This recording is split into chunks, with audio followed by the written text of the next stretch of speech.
I'm James Williams, and this is Chimes Media. Okay, there's always lots of stuff to talk about in politics, but this time I thought I'd have a go at some philosophy. So I've been looking for quite some time now about the involvement of good and evil, things like that. Some pretty deep philosophy stuff. Some of it's quite disturbing if you go into the actually researching evil itself. And there seems to be no depth to it. It seems, whatever depravity you can think of, there's always something worse. And if you go into these sort of things, I do warn you, if you start looking for it, you're likely to come out with post-traumatic stress, because it can be kind of very harrowing. Now, anyway, what I've found out from my studies anyway is basically that evil is basically more associated with harm and suffering than it is with death and destruction. May sound strange. Death has a finality about it. Whenever you see death as being, whether it's passing through a curtain or whatever it is, it's like a punctuation mark. It ends a process, usually someone's life. But it's sort of, if you like, if you're suffering immensely, then death is the relief as such. So that takes that evil that's affecting you, the harm, the suffering, and ends it that way. It's a horrible way to look at it, but that's the way it works. How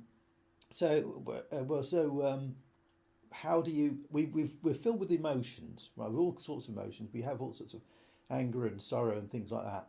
And at the moment today, the term hate speech, whatever it is prevalent. I mean, 10 years ago you hardly ever heard of it, did you, really? But now it seems to be the main topic. Well, hate is an emotion like anything else, like love, of course, and happiness, and it's a human emotion. So hate is an emotion which you can't really eliminate, because it's like a biological indicator, and what it does basically, it alerts you to the presence of evil as you understand it instinctively, or even intellectually. It warns you about it. So there's an evil presence here. Now, you don't know, perhaps at the time, the evil presence might be within yourself. It doesn't mean to say it's evil as in you're being attacked by some kind of predator or some nasty thing. So all it does is warn you evil is present if you look at things in a moral, from a moral point of view. Right, now, what I found is it's like, and this is an ancient thing, it's going back to the Yin and Yang, which I think is Taoist.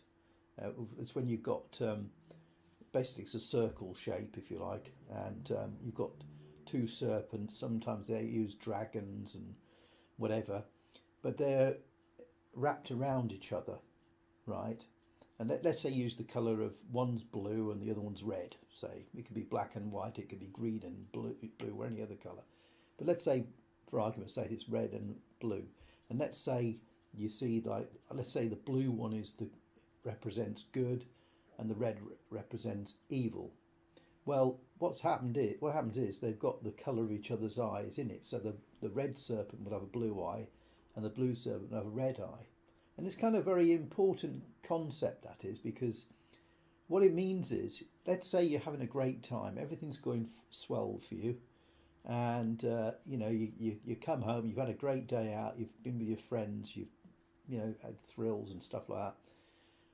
What you'll very often find is somehow, or maybe during the process, there'll be something which was not good, something bad came along at some stage.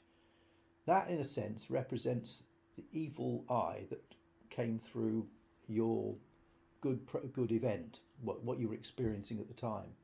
So you can have total happiness, then you find out the cat died or something like that.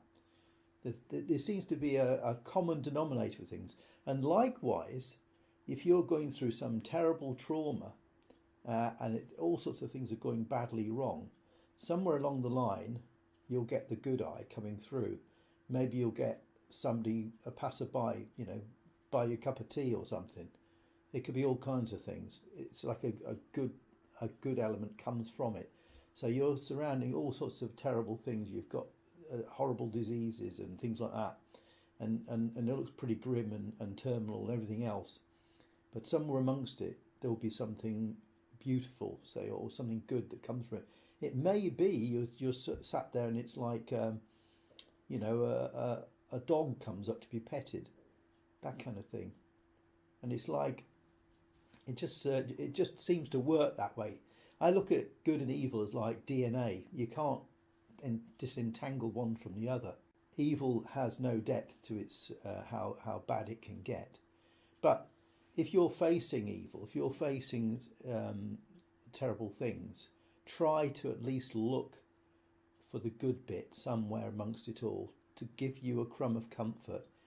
It can be like it can come like a glass of cold water when you're desperately thirsty.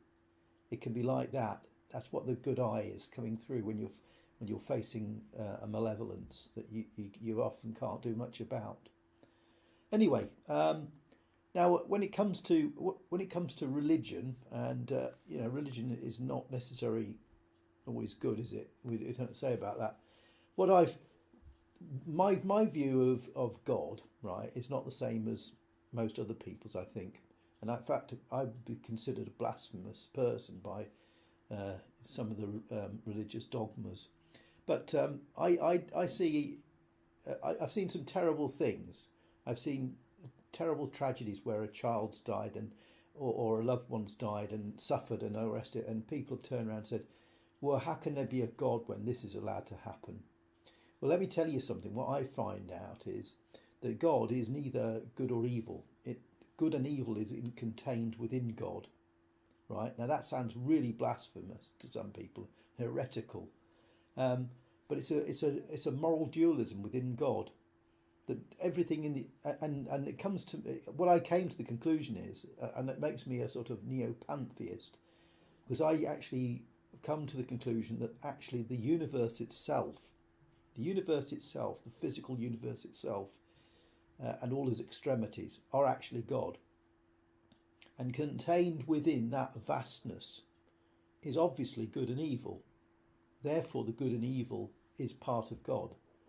And as I think it's Solzhenitsyn says, the border between good and evil lies across every man's heart. So it's in all of us, good and evil. We can act as agents of good or agents of evil. We may think we're doing good. We like to think we're doing good. Most people do. But sometimes you think you're doing good and you're actually not. This is our fragility as humans. I actually looked at things. I broke things down into 6 levels of evil and good. When you're considering things, trying to work out, do I do this? Do I do that? I want obviously to do good, but how do I decide? This is a consideration. I got level 1 was like a sub-collective organism, I called it. This is like a part of an organism such as an arm or a blood cell. So you can have, an injured arm and you're suffering harm that way. Now, good and evil is not necessarily cognitive. It's an effect. So take out the moralising bit. Moralising bit, the good and evil bits, if you decided whether to murder somebody or not, that kind of thing. But I think good and evil occur naturally. Harm and good, benefit and whatever occur naturally anyway. So at the subcollective level, if you've got an injured arm, you obviously want to cure that harm to stop the suffering, stop the pain. So your focus is on that or it can go down to the cellular level if you've got some horrible blood disease or something like that. So that's one level. The second one is as an individual. That's as a collective body, as a human, as a dog or a cat, whatever it is. How it's going to affect that person, that third thing, rather than a part of their body. The third one is the group. So like your family or your friends, your school even, that kind of thing. The fourth level is a species-wide thing. So if you're changing, if you're saying, well, like for example, you're doing something because you think there's too many humans on Earth, then you're taking into consideration the species-wide effect. And then there's the global thing. So again, taking that a bit further, that's the global one is the fifth level.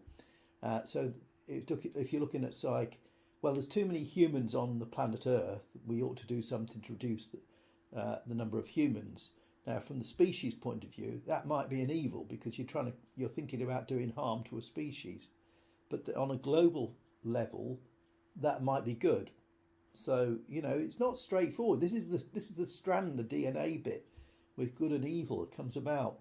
And the sixth level, which I don't think any of us can do much about, is at the galactic and universal level. That's at the God level of things. So we, being mere mortals, or at least some of us are, we can't do much about that. So an act of God happening on us, which we have no control over, or like the sun decides to belch out more radiation or whatever it is. There's not much we can do about that. You can't control that. At least we can't at the moment, certainly. So that can be seen as a galactic or universal galactic good or evil. So those are 6 levels. But coming back to one of the original points, as a human being trying to get through life as semi-blind people, because you don't know whether the path you're going down is right or wrong. You hope it is. You've got to consider yourself when you're making a decision. Are you acting as a force for good or a force for evil? Well, that's a philosophy that can go on for hours, can't it? Thanks for watching, and take care of yourself. See you next time.